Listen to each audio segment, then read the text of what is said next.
All right, so as we were just talking about, this week we're going to start formulating a more direct example and an idea for our final project. And hopefully our conversation about inspiration and finding ideas was helpful for you. I find the creative process a challenge to work within, even for folks that have been doing this for a long time.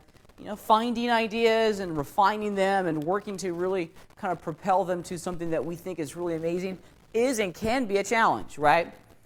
I want you to feel supported in this, that you're not alone, right? You're not unique in your struggles and in your challenges. All creatives go through this process, okay? All right. I wanted to spend some time today talking about the relationship between Photoshop and After Effects. Now, some of you guys have kind of bemoaned the animation process inside of Photoshop, and trust me, I understand your complaints. I really do, because really, what is Photoshop designed to do? What is its raison d'etre, right? Edit photos. That's really what it's supposed to do. That's its whole purpose, its whole reason for being. Now, over its lifespan, Photoshop has kind of ballooned into this gigantic Swiss Army knife, where you can do pretty much anything in Photoshop now, right? Shoot, you can do video editing in Photoshop. You can do 3D modeling in Photoshop, which boggles my mind. Why would you want to do 3D modeling in Photoshop, right? Why would you want to do video editing in Photoshop? I don't know, right? I really don't know anymore. But you can do it. Animation is kind of part of that workflow. It's like, yeah, you can do basic animation in Photoshop, but is it the right tool for the job? Not necessarily. Technically, you can hammer a nail with a shoe, right? Technically, you can. Is it the right tool for the job? Probably not, right? Probably not. It's going to be very difficult to hammer that nail. You're probably going to break your shoe. It's not going to give you the best results 9 times out of 10, but it's something that can be done, right? However, the one thing that Photoshop truly excels at, and is one of the reasons why it is an industry leader, is its painting engine, right? The brush and the paint system inside of Photoshop is best in class. It's really quite good. So being able to draw our artwork and paint in Photoshop and create our animation frames is always going to be a part of our continuous animation pipeline. However, you don't want to be animated inside of Photoshop, right? It's kind of a pain in the butt.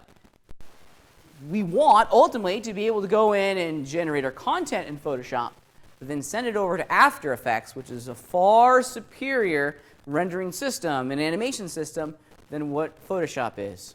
After Effects is purpose-built for the animation pipeline, so it needs to be the central hub of all things animation.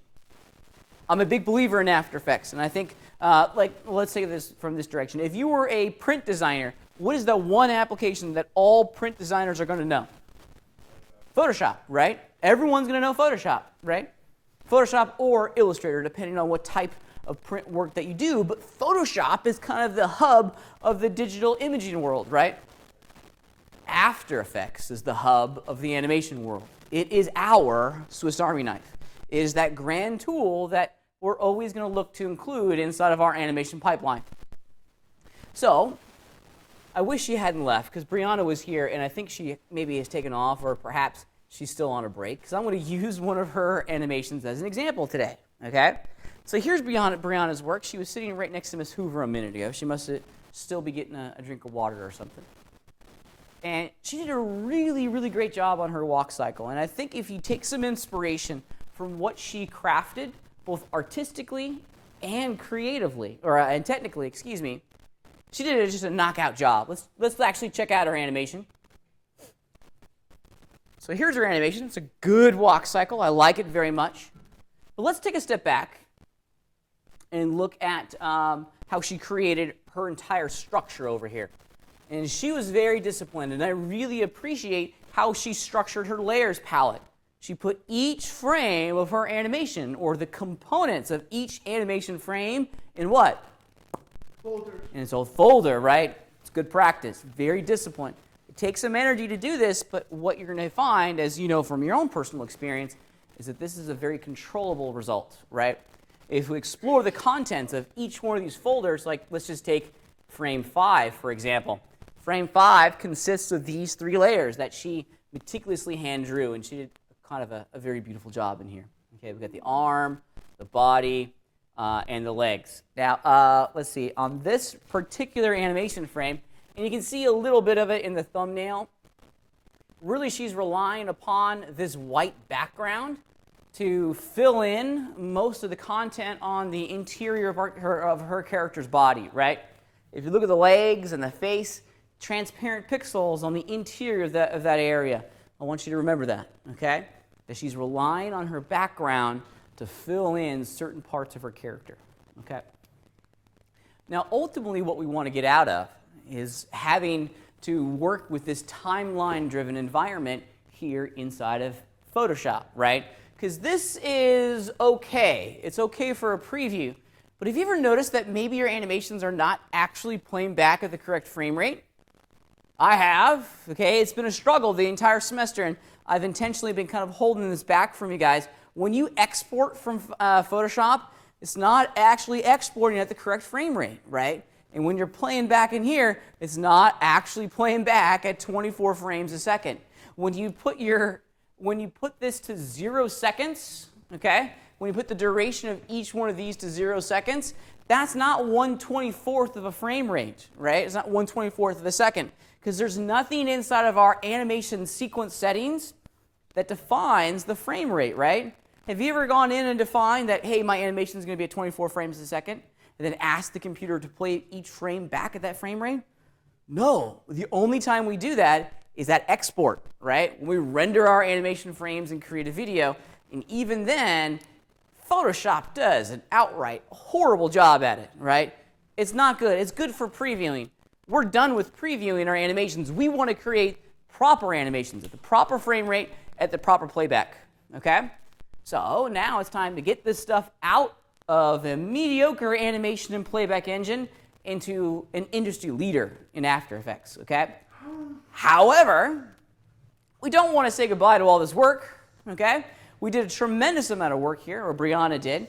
I want to keep all this beautifully organized content.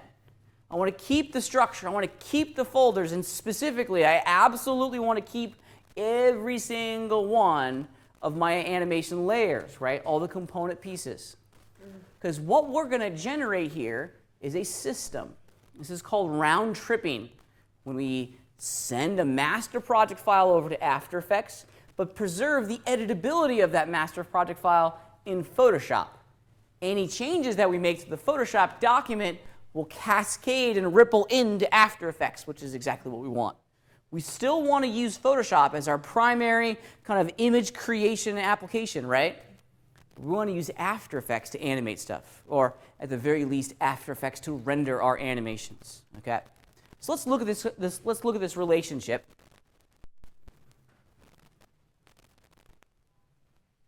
Okay, here we go. All right, so here's Brianna's Photoshop document, just chilling on her desktop. Let's jump into After Effects. I've already launched the application, and I'm going to import in Brianna's Photoshop document. Not rendering a video from Photoshop. I'm not exporting anything new or separate from Photoshop. However, this Photoshop document is pretty dialed. It's perfect. It's already set up for the animation process. So let's do it real fast. Let's import in this Photoshop document and look at what we need to do to ensure that we keep all of its layers, right? So I'm going to do file import like I would on any other file inside of After Effects. And as you can see here, there's Brianna's Photoshop document. She did a gorgeous job in animating her walk cycle. And when I hit the open key, we're going to get this very important popover. After Effects is recognizing that this is a Photoshop document. And it's recognizing the role of a Photoshop document that it includes layers, right? So it's presenting us with some options. Under the import kind area, check it out, we have 3 options in here. We have layer, or footage, which we never want to choose. If we were to choose footage, to import this Photoshop document as footage, it's going to collapse and merge all of her work into one image, okay? If we were to simply select it, After Effects is going to ask us, oh, hey, you want to merge the layers? Well, which layers do you want to merge, right? which layer do you want me to preserve? Because I got probably 2,000 of these things in here. Well, not 2,000 of them, but I got a couple hundred layers. Which one do you want me to bring to the surface? Oh, you want me to bring A24? Okay, that'll be the layer that I keep. Everything else I'm going to delete. So in every sense, when we import a Photoshop document as footage, we're destroying all of our layers. Now, this isn't a permanent destruction. We're not actually harming the original Photoshop document, just its instance inside of After Effects. The option that we absolutely want to employ here is we're going to import this Photoshop document as a composition, and then we're going to retain all of the layer sizes, right, that we established over in Photoshop, okay? And this is pretty neat. It's pretty easy to do this. This is the default now. It used to not be the default, okay? So we'll do composition, retain layer sizes. And then we also want to make sure that editable layer styles is turned on. This is important if you're over in Photoshop, if you're using like the stroke layer style or maybe a fill or gradient layer style. That stuff is going to make the trip over here into After Effects.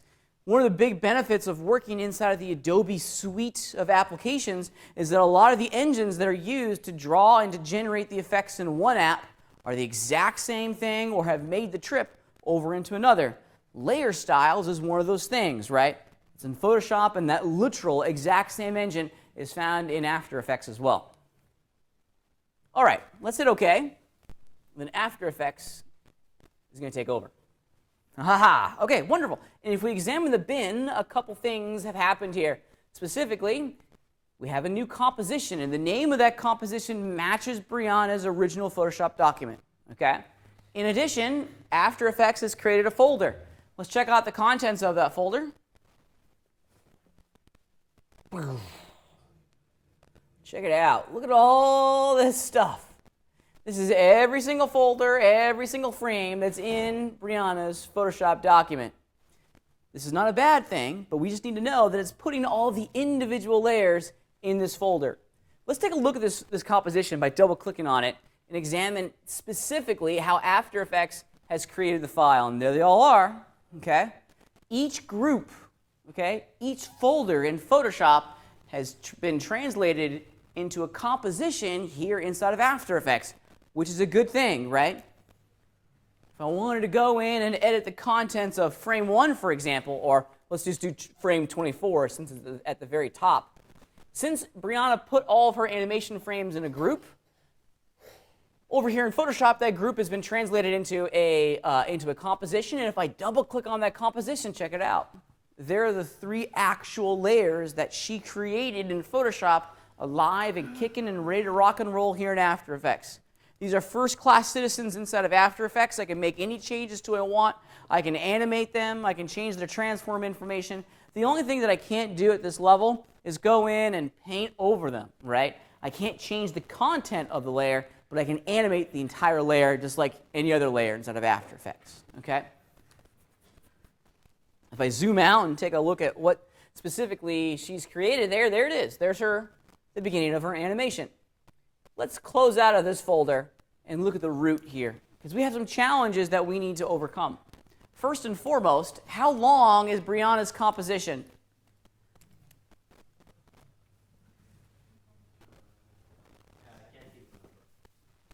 One second. Okay, so yay, awesome. Is that a frame? Let's double check the composition settings.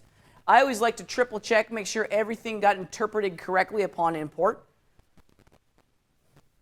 If you select the composition over in the bin, this is the fast, easy way of seeing if things have floated in quite quickly. Because this area inside of the bin gives us a tremendous amount of information. It immediately tells us on this row, what's that? What's that information? The frame size, okay, so the canvas size over in Photoshop. What's this little number here in parentheses? Anyone want to take a stab at it? Nope. Yeah, this is the pixel aspect ratio. And she correctly created her composition, or excuse me, her canvas over in Photoshop using a square pixel aspect ratio. And a value of 1.0 is how we communicate that pixel aspect ratio. Okay, what about this stuff down here? What's that? Yeah, and the duration of this animation, so it's 1 second. Yeah, and then the one next to it, I've kind of blocked it a little bit with that top arrow, but what's the one immediately to the right? The frame rate, and this is the one that's most important, right? After Effects is interpreting this composition at a frame rate of 24 frames a second. Yay, I like that, right? So things are looking pretty great. If I zoom out and get rid of all my drawings here, and play my animation down here in my timeline, there we go. Playing my animation, I can see the playhead and the current time indicator bar, the red bar going across the screen. What are we seeing though? Nothing. We're not seeing any animation, right? It's just static. Why is it static? Yeah, because right now, and this is the problem that's unresolvable right now. Well, it's unresolvable upon input. We're going to fix it, right? After Effects is going to flood each composition to the duration of our global composition, right? So the duration is automatically set to the end point of the composition for every single frame, right? How long should each one of these frames be? 1 frame, 1/24th of a second, right? So this is the grunt work that's involved in doing this. However, it's worth it, right? Because we're only going to have to do this once, and then once it's set up and dialed and ready to rock and roll, we won't have to do it again, right? And it goes pretty fast. It doesn't take much energy, but there is some work in here that we need to go in and kind of solve. All right, I want to zoom in, and I'm going to grab this first layer. Now, this is one of those steps for me that if I'm pretty methodical on, I can do a pretty good job at. Okay. So here's what I'm going to do. I'm going to very quickly go in and establish the endpoints of all of these layers, and then I'm going to go in and establish the out points. I'm basically going to put them at the correct starting point, and then trim the end point of each one of these bars so that they're only on screen for 1 frame. It goes pretty fast. This is one of those things where you just kind of put the headphones in and jam out for a couple minutes. It doesn't take too long. Oops. I'm just going to move these together as a group. Just moving them down 1 frame at a time. That way, each one of these composition layers is only on screen for 1 frame.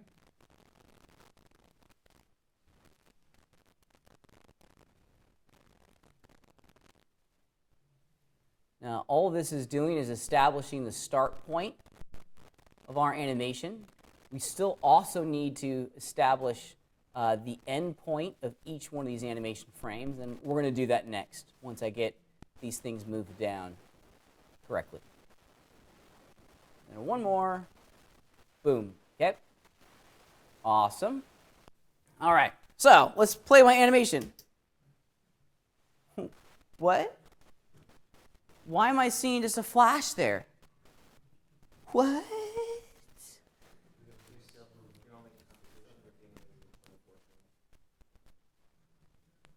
This is a puzzle, isn't it? Right? If you look at the way the timeline's established, we should still technically see frame 1 down here on layer 24, right? Because frame 1 starts first, then frame 2, frame 3, frame 4.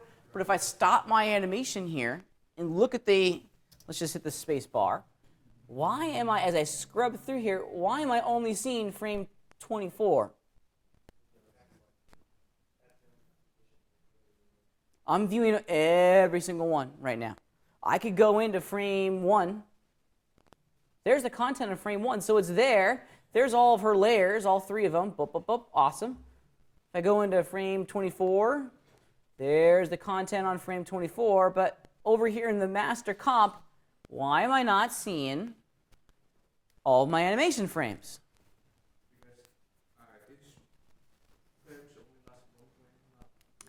Yeah, but we're still, with that said, I should still see a frame of animation here, right?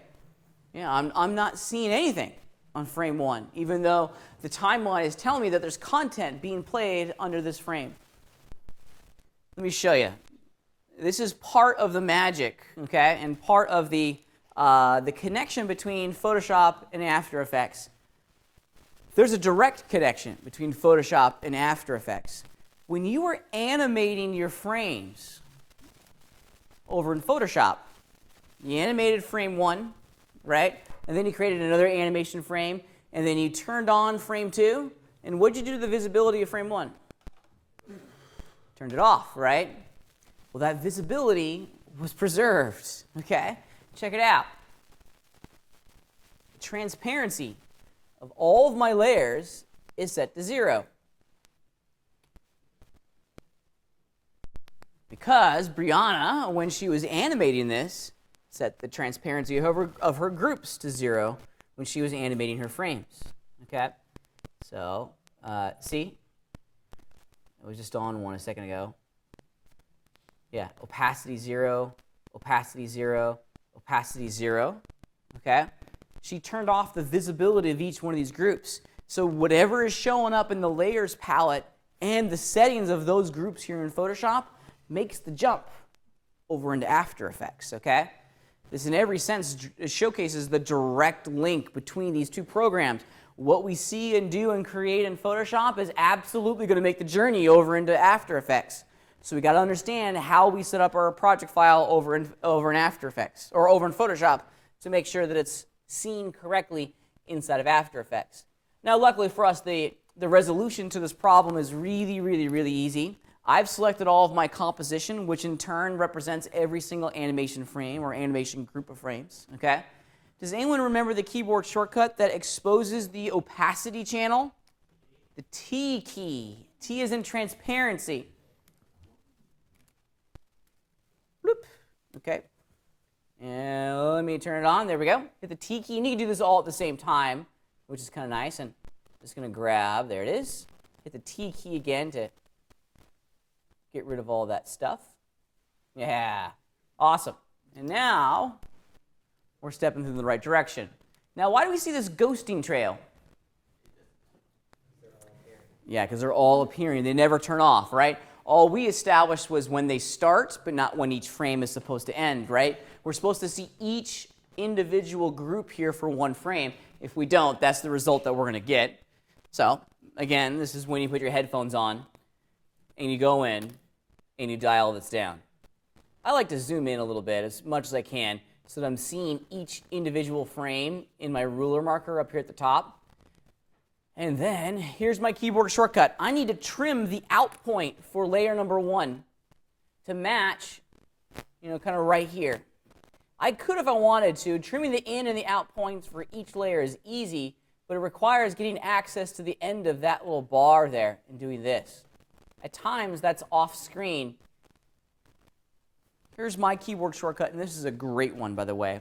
If you hold down the Option key and click on the Open Braces key or the Close Braces key, and the braces keys, for those that don't know, are the ones that look like this.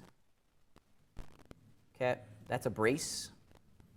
That's Open Braces. This is Close Braces. Okay, it's the one right next to the P key. So it's on the keyboard's P, then it goes to Open and Close Braces. So if you hit Option Close Braces, check it out. It trims that layer to the end of that frame. Okay? And this is what we're after. We want the in point and the out point to be on one frame. This layer is only going to show up on that one frame. So we rinse and repeat. We go to the next layer. I want to move my playhead forward one frame. And the page up and page down keys allow you to advance and your playhead forward and backwards one frame at a time. Then Option Close Braces. Go forward a frame, grab the layer, Option Close Braces. Rinse and repeat. And after a couple minutes, not even a couple minutes, let's just do it real fast. It doesn't take too long, especially on a short little animation like this.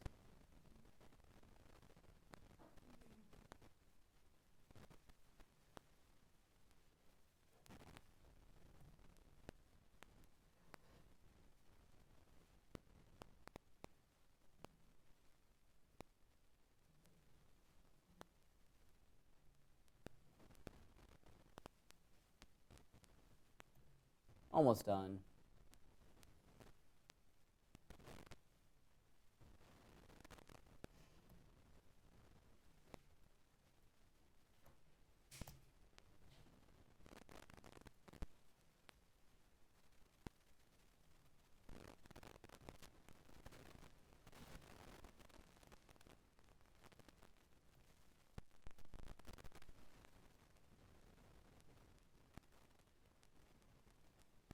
last but not least, there it is. Let's play our animation.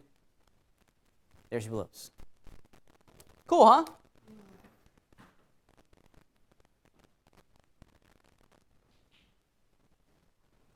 And now it's playing at the correct frame rate too, which is pretty cool. All right. Pretty neat, huh? So that's the pipeline between After Effects and Photoshop. Because we're working with the Photoshop document inside of After Effects, here's the cool thing. What if I want to make a change? What if I want to make a change? What if I want to make a change on frame, I don't know, 10 or 11? Let's jump back over into Photoshop. Maybe you've come to me and said, Pat, here's my animation. And I go, awesome, but let's change the pose on frame 10 a little bit. Maybe the down pose, or in this case, it would be the passing pose is just not right? Maybe we need to focus on, make some refinements. We need to change the drawing, right? Let's go find the group of files that's communicating frame, what are we doing, 10 here? And I'll just do something rather silly. Let's preview frame 10 so we can see what's going on, okay? This is a big red line. I've made a change to the root file of this, okay? Well, check it out. If I save that file, go back over here, there it is. Whoop. And of course, I broke a couple things. But it kind of showcases that you can and should do this, right? You can make changes to your root project file, and those things will ripple update over here into After Effects, okay? Pretty coolio, huh? Why did it break over here in Photoshop? Something must have gotten out of whack. Yeah, that's okay. Let's pretend that that was just an epic mistake. We'll turn that off. I'll save the project file again, return to After Effects. And if I let it update for a second, there we go. You can see that red stroke has now gone away. Yay! So we made a loop. We've made a loop, right? We can generate stuff in Photoshop, send it to After Effects, set up the correct duration of each one of our animation frames, play them back at the correct frame rate, but also retain the editability of our Photoshop document within inside the animation pipeline. Ha-ha! Woo! Thumbs up for rock and roll, man. Pretty cool. Pretty cool. I'm digging it. I'm digging it. Now, if you remember, earlier, we pointed out that in every sense, Brianna's fill color for her legs and for her face is being exclusively kind of generated by the background of her composition, right? This layer down here, it's called layer 1, and that's filling in all the white. That could be a little bit of a problem for us, especially if we want to overlay this animation onto some sort of picture or some sort of background, right? Ultimately, we want to still do our character animation, but we want to make it into a little package. For example, maybe our little character is just walking down the street. If I had a picture of a city street, I could slowly animate its position in the background to generate the illusion that I'm after, right? So we got to be careful on what we're generating and how we're generating it over inside of Photoshop, right? Now, all is not lost. All is not lost. Let me show you an effect that will allow us to solve this problem pretty directly. Really the path of least resistance, and this is what I'd tell Brianna to do. It's like, go back over here into Photoshop. Okay, what layer am I on? I'm on, what is this, frame 9? Is this frame 9? Yeah, really what I'd tell her is, like, on this frame of animation,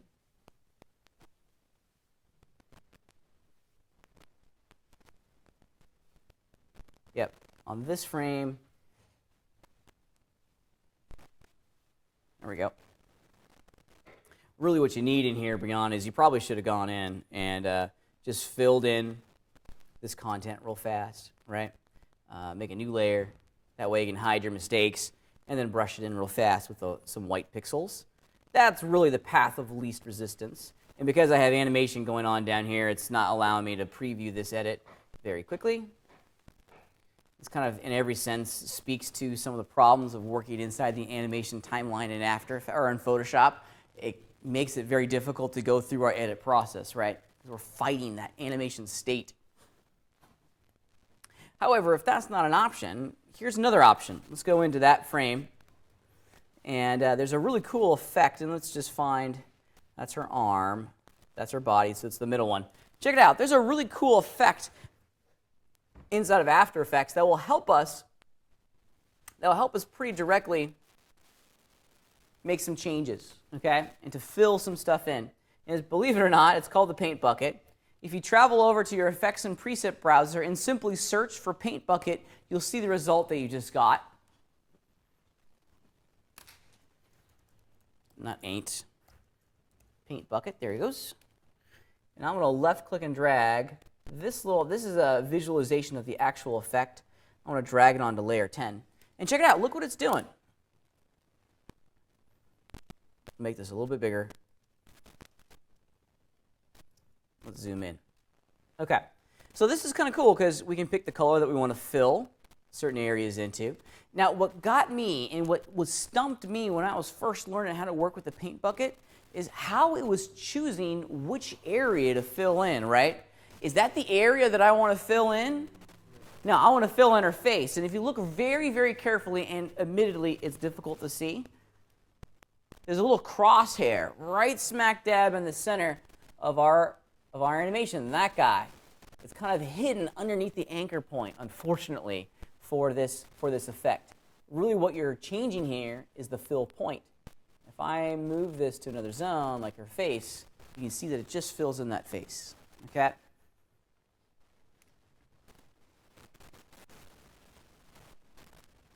These are that's her arms, so the legs are all in this frame too. So I need to do her face and her legs, and this is kind of cool because I can name this. I can do paint bucket face, and then with the effect selected, I can go into the edit pull-down menu and choose duplicate. Okay, now this one is not going to be for the face. This is going to be leg 1, and I'll just change the fill position from the face down over here into the legs. I'll do it one more time for that other leg. We're on our way. Now this is a lot of work, right? So probably it would be easiest, well, you got to pick where you want to do it at this point. But it's not all lost, right? We can go in and continue to fill in these areas pretty quickly using the paint bucket tool. Pretty neat, huh? Pretty neat.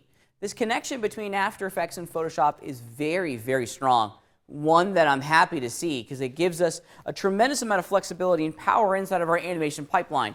Photoshop is going to be a central force for us inside of all things digital media, but as is After Effects in the animation pipeline. So understanding their link, I think, is really important. At times, however, man, it sure would be a whole lot easier if we could just draw in After Effects, right? Yeah, that would be great. And you can. There's a wonderful paint and brush system in After Effects that will allow us to generate some strokes and to draw in the actual application itself. Now, it's a little different and it's a little funky because we're drawing inside a timeline-driven environment. Drawing in Photoshop is wicked simple, right? Because you're drawing in a still frame environment. Say again? Then why is it different in After Effects? Because we're drawing in a timeline-driven environment, and you'll see the nuance between that in about 10 seconds. Do you want to do some drawing in After Effects? It's pretty fun, and it's pretty easy, and it gives us a lot of really cool choices, okay? If you haven't picked up one of your tablets yet, go grab a tablet real fast and play along. This is absolutely one of those things that you're not going to understand unless you get your hands dirty and mess around with it for a couple minutes, okay? So let's monkey around with it for a second and learn how to work with the paint and brush system inside of After Effects. So go get a tablet if you need one. I'll wait.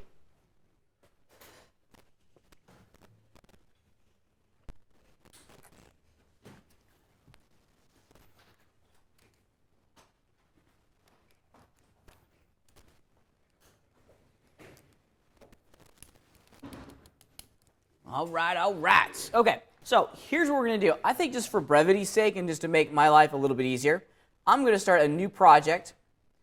It's not that I don't like Brianna's stuff. It's just going to simplify it a little bit. Okay, so like everything inside of After Effects, what do we need to generate before we can do one frame of animation? A composition. Yeah, absolutely. We got to have a composition. I think I'm going to create a new composition real fast and just use the basic, these settings are good. 1280 by 7. For this demonstration, whatever you want to use is fine, okay? I'm going to make the duration of my animation a little bit longer. I want to make my animation 5 seconds long at a frame rate of 24 frames a second, and I'll keep the background color white.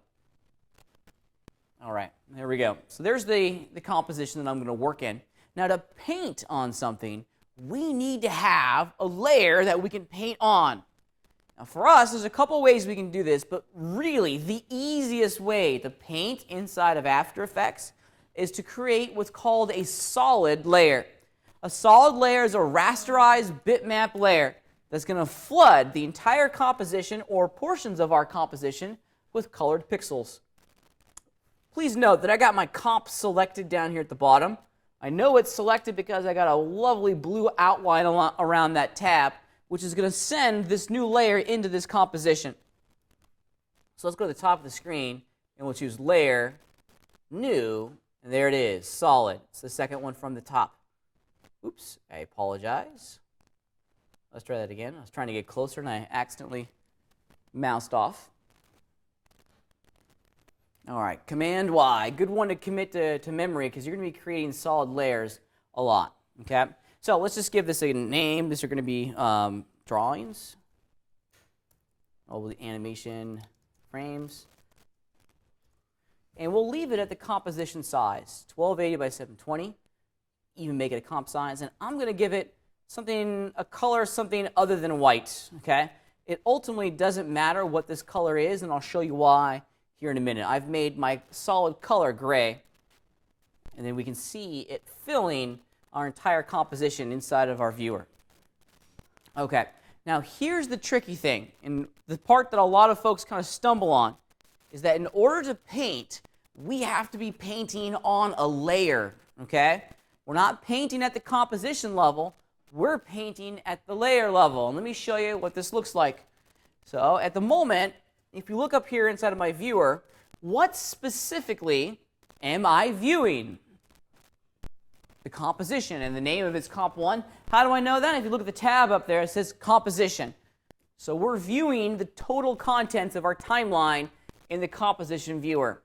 Well, I want to view just the contents of my solid color layer. In this case, for me, it's called animation frames. And if I simply double-click on that layer, it's going to open it up into its own viewer. And now, check it out. I'm looking at just that layer, and it's telling me which layer I'm viewing. Once I'm in here, once I'm looking exclusively at the contents of just that layer, I can start painting, okay? If you travel up to the top of your screen and look at your After Effects toolbar, you'll find a little paintbrush, okay? That guy right there, that's our paintbrush, okay? Let's fire it off. And if you don't have it on your screen already, really what you need to draw focus to is your brushes palette. Make sure that your brushes palette is open and up, and your paint palette. If you don't have those, here's where you can go to get them. It's under the window. And there's brushes, and there's paint. Okay? Your brushes is going to determine the type of tip your paint brush is going to be able to paint with. And of course, the paint palette is going to allow you to change the color and a couple other things. Okay? All right. All right, I'm going to change the color here. I want to change my color to this lovely shade of green. And if I zoom out a little bit, there we go. Now, I can paint. Okay? And I can paint as much as I want. I can go crazy in here. I can do what I want. I can change the color. Maybe I want another stroke to be this lovely shade of pinkish red. Here's a great keyboard shortcut. If you hold down the Command key and then left-click and drag, you can interactively change the diameter of your brush. Okay. You can also change the hardness, if you will. Maybe you want a nice soft brush, a nice blurry edge. The hardness value will allow you to adjust that. I don't think there's an interactive slider for the hardness value here. but you can go in and make it quite soft, just like we can over in Photoshop. And now we're painting in After Effects. It's very, very similar to the experience that we're used to seeing over inside of Photoshop. We don't have access to the comprehensive brush library that Photoshop has. So these are going to be basic drawings, but the point is you can do it. It's here. It's available to us. Okay? Everyone just play with this for a second. I want you to explore it. Paint a couple strokes. Understand how the After Effects paint engine is generating its results, and get comfortable working in this environment. I think if you start to practice this with this, you're going to find pretty directly that this is a great way to generate content without having to go through that vicious feedback loop that we're going to have to work with inside of this Photoshop After Effects connection. This is an alternative. It really is. Everyone just play with this for a second. Get comfortable painting in After Effects.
Okay, now that we're a little bit more comfortable working instead of Photoshop or After Effects, and FYI, I'm going to be doing that until the cows come home.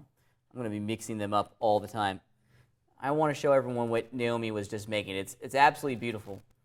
And, you know, it's a reminder that you can paint inside of After Effects, okay? I was looking at all of our drawings just now, and it's pretty basic, and Naomi's doing some really great artwork.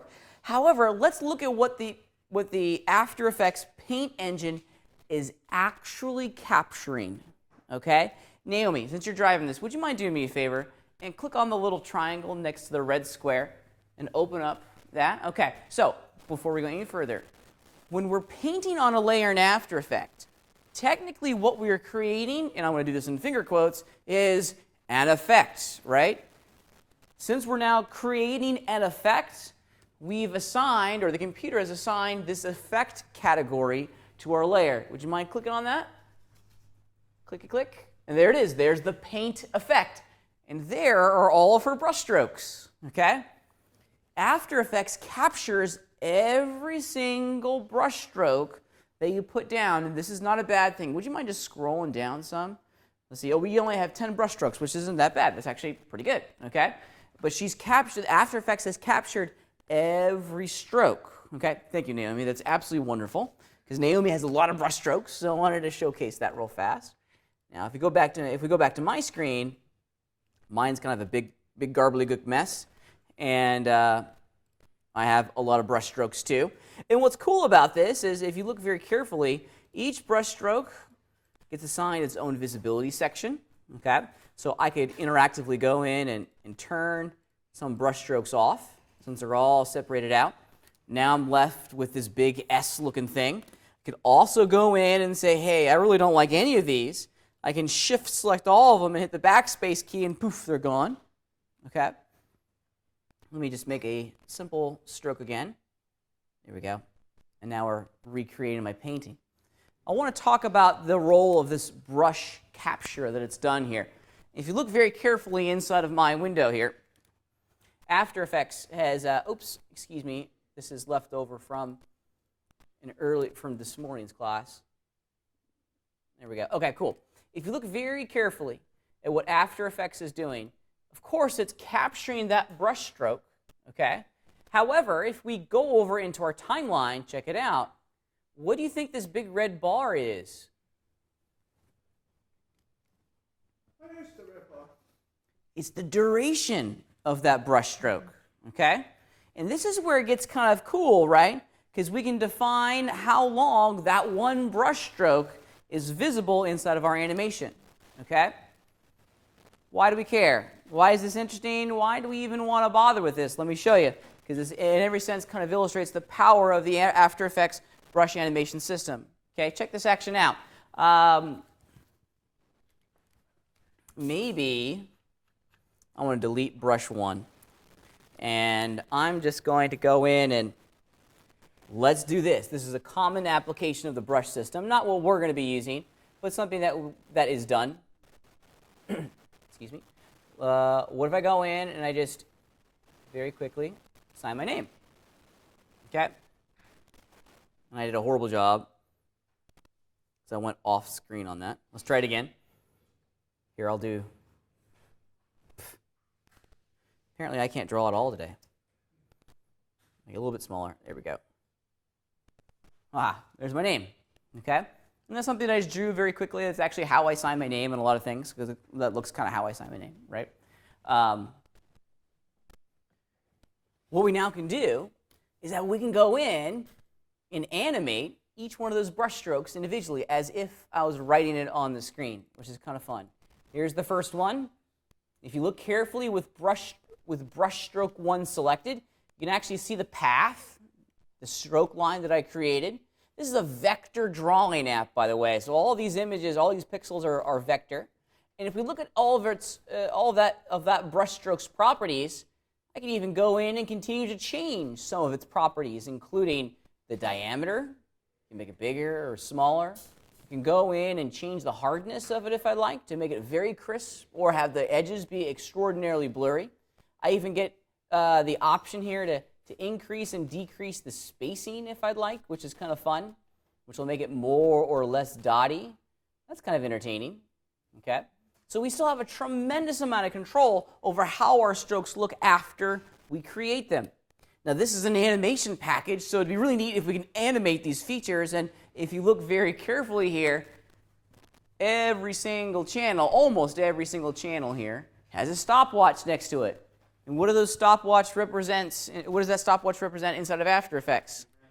Something that we can animate. So we can animate all these channels. Let me show you a good one, and one that people often use is the start and end value. Maybe we want to go in and animate my name actually kind of getting written on.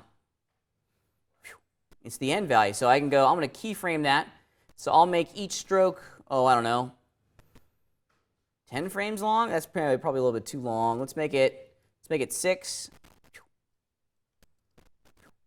Still a little too, we'll compress the keyframes. How many is that? 3? There we go. So about each stroke 3 frames long. Here's number 2. Now I want to have this one start the moment the other one ends. Keyframe it. Oops, I missed it. There we go. I'll go forward 3 frames, 100%. We'll play it back. There we go. And now I'm animating my name writing on. Okay.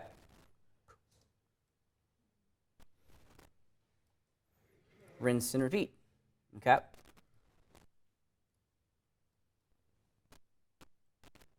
And a couple little bits of work here. I can create something that's pretty fun.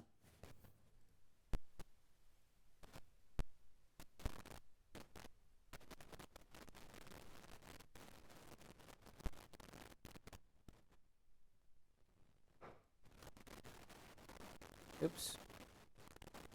Forgot to put that value at 0. My bad.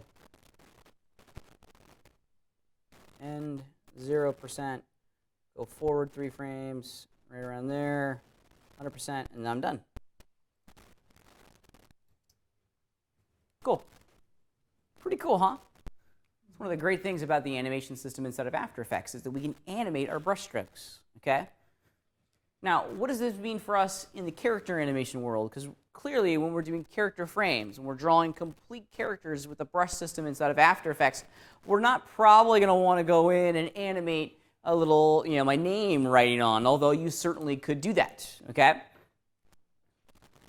Let me show you how we can extend this power a little bit to get what we're after. And this directly speaks to the animation engine, or the character animation process inside of After Effects. I'm going to get rid of all my brush strokes by selecting them, then hitting the backspace key, okay? And now what we want to do is that I want to go in and make a complete drawing, okay? I'm not thinking about brush strokes here. I'm just thinking about drawings. But what I am thinking about, and what I need to continue to consider, is the animation pipeline, that we need to create individual frames of animation, okay? Let me show you what I'm talking about, okay?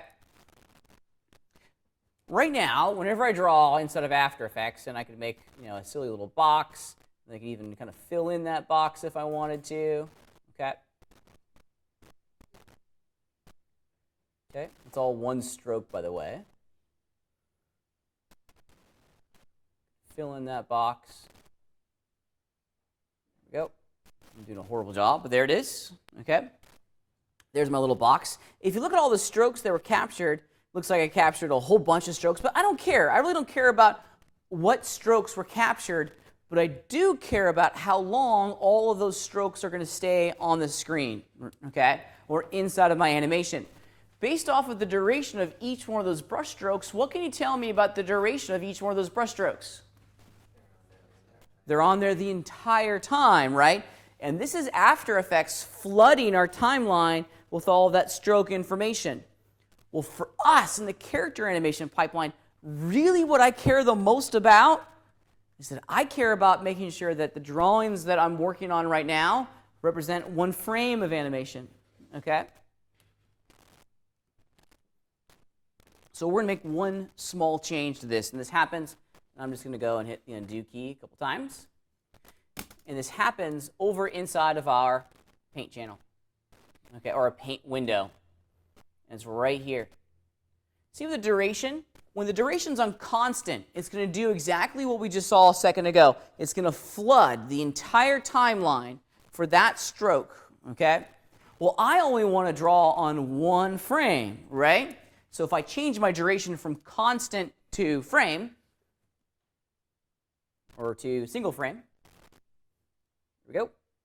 Now watch what happens when I paint inside of After Effects. Make that box again.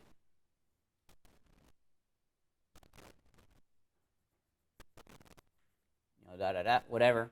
And if we look down here inside of our timeline to what After Effects says specifically done, what has it done?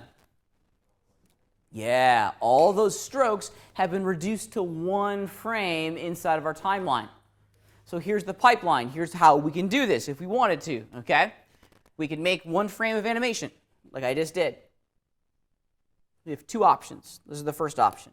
We can go in, put our playhead on frame 1, and draw and draw and draw to our heart's content. I'm coming back after the fact and painting in here.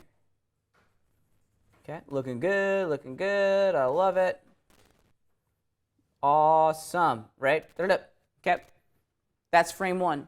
Now, once I'm done with this frame, or when I'm ready to move on, I hit page down to advance my playhead one frame. Now, what disappears? The drawing. All those strokes, right? And now we draw it again. And maybe now I do a triangle for whatever reason. Make it a simple demo. Fill in that triangle.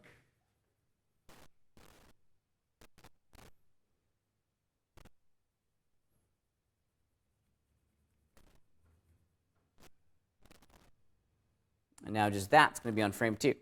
Let's go to frame 3. And I'm not going to fill it in, but circle. Okay? And if you look at what the computer has done down here at the bottom, inside of the timeline itself, it's beginning to capture all that information. I'll move my playhead out of the way so you can see exactly what's going on. See how we can very quickly see all the strokes that are responsible for frame 1, then all the strokes that are responsible for frame 2, and so on and so forth. Okay? When we play back our animation, it's only going to play back those strokes on their appropriate corresponding frame. It's a 3-second animation, or a 3-frame animation. There it is. Cool, huh? Pretty neat. It's a powerful, powerful system. Now, at times, this can get a little overwhelming, right? Yeah. So let me show you the second alternative, right? Because there's two ways of working inside of this system here. This is the first one. When everything is on what After Effects calls a paint effect, right? I'm going to get rid of all of these strokes. Well, I'll get rid of all the strokes. I'm going to get rid of all the strokes. There we go. Okay. And I'm going to change their duration back over to constant. And I'll go back to my simple shape idea that I was working with earlier. So just a stupid little square. Okay. With my duration set to constant, you can see that it's flooding the entire timeline with stroke information.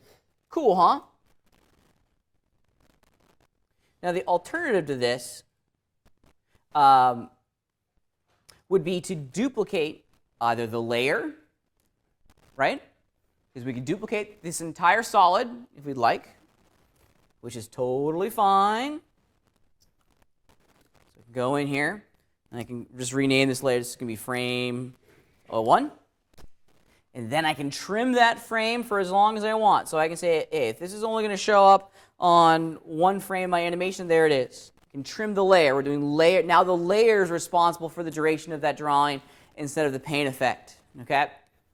And then I could duplicate that frame, which still is going to include all of that paint effect information, and move it forward in time. Oops, excuse me. My mouse is going crazy. Oh. And then we'll just move this frame. Oops, it's not going to let me do it because of my magnification. There we go. Just move it forward one frame. And then I can go back to that frame, right? Go back into the paint effect. Okay. and make a change. I can delete all this stuff if I wanted to. Make a circle. Oh, I was on the wrong one. My bad. I'm sorry. I had the wrong one selected. There we go. Let's turn off frame 1.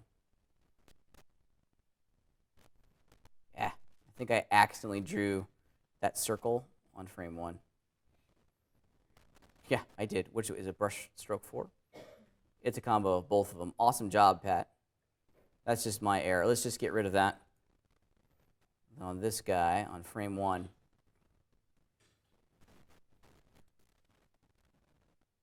Put that one in.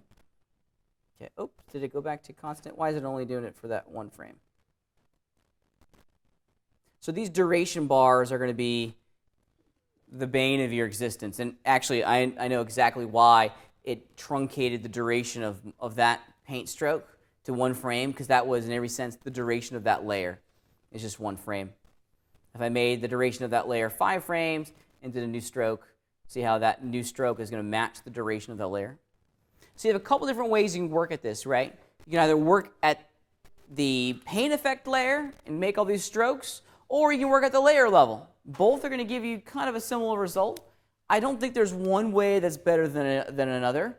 I think a lot of folks like to duplicate their layers and then manage the timing of this on their own, because it's a little bit easier to see and it's a little bit easier to access each individual frame and turn off each individual frame. That's a good way of working, okay? The technology is here inside of After Effects to do something very, very similar to what you're able to produce over inside of Photoshop. Questions? Everyone generally kind of understanding it a little bit? Yeah, it's going to take some practice. This is very different. The paradigm, in every sense, has shifted, right? Over in Photoshop, the paradigm is wicked easy, right? It's stupid easy. It's the lowest common denominator when it comes to technology. It is a piece of paper and a digital pencil. This is a piece of paper, a digital pencil, and a timeline, and that timeline adds a layer of complexity into the mix. Problems that I've noticed people kind of interfacing when it comes to working with the paint system inside of After Effects. I want to get rid of frame 2 just for visualization sakes here. And if you look on my screen, I've gone ahead and selected brush stroke number 5 on frame number 1. And we can even see the visualization of that stroke inside the OpenGL browser, or that was a habit, inside the viewer. Now, if I have a current stroke selected, and if I paint again, it overrides that stroke, okay? Keep that in mind, okay? I have brush 5, that stroke selected, okay? It's gray, its background color is gray, light gray. So anytime I make a new stroke, it's going to replace the contents of just that stroke, okay? If I deselect that stroke by holding down the Command key and clicking on that layer, now I'll be able to add new strokes, okay? I see people running into that problem all the time. Be aware of what's selected, and you'll be fine if you're going to make some artwork inside of After Effects, okay? Questions? Yes, sir. I'm not sure if this is the right thing to say, but this seems way over my head to me. Okay, well, let's practice it a little bit. Let's get used to working with it, okay? It is very different, but from what you've seen today, what's the big benefit of doing this? Bingo, right? You got it. It definitely makes the process of iterating on our animations go a little bit faster, right? Because we're now no longer having to go back into Photoshop, draw in Photoshop, save our Photoshop document, and hope that all that stuff makes it back over into After Effects cleanly, right? We're drawing and animating in the app that's going to be responsible for making the actual movie at the end of the day. Yeah, there's maybe one extra hoop that we have to jump through, but your experience will allow you to jump through that hoop pretty quickly, okay? It's really not that different. It feels different, but But once you start getting a little bit of experience and practice underneath your belts, you'll find that it's not that bad. Okay? Okay. Go back to day one in this class, right? When I said that we were going to animate in Photoshop and there was outright chaos in the classroom because you guys didn't understand it, you didn't like it, you thought it was a pain in the butt, right? It was a lot of work to do something very similar and you really, really didn't like me, right? We're having that exact same moment again in this class right now, and I know that. I knew that coming in. But draw some experience from your time in Photoshop. After a couple weeks of experience, some hours of drawing in the application, you kind of started to get it, and now it feels very comfortable for you. Doing this and animated in After Effects will feel very comfortable for you in the not too distant future. Okay? Yeah, Elwin. Isn't there a time gap when you draw? I'm sorry, can you say that again? I didn't quite hear you. Isn't there like a time gap when you draw with a lot of brushes? Is there a time gap? If you draw like 50 brushes, that the next one don't, not everyone will be able to see it. So or take time to I really don't know. I'm not sure. All right, other questions about working inside of After Effects? This is a new layer, literally a new layer in After Effects. Okay? I think you're going to find that working inside of After Effects it needs to become comfortable for you. Professional animators around the world use After Effects in a very direct way. It's going to be the central tool for the rest of your careers in the animation world, which is why I like to spend some time at the end of this class kind of focusing on it. Okay?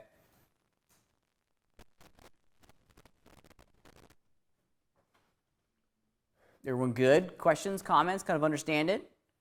Okay.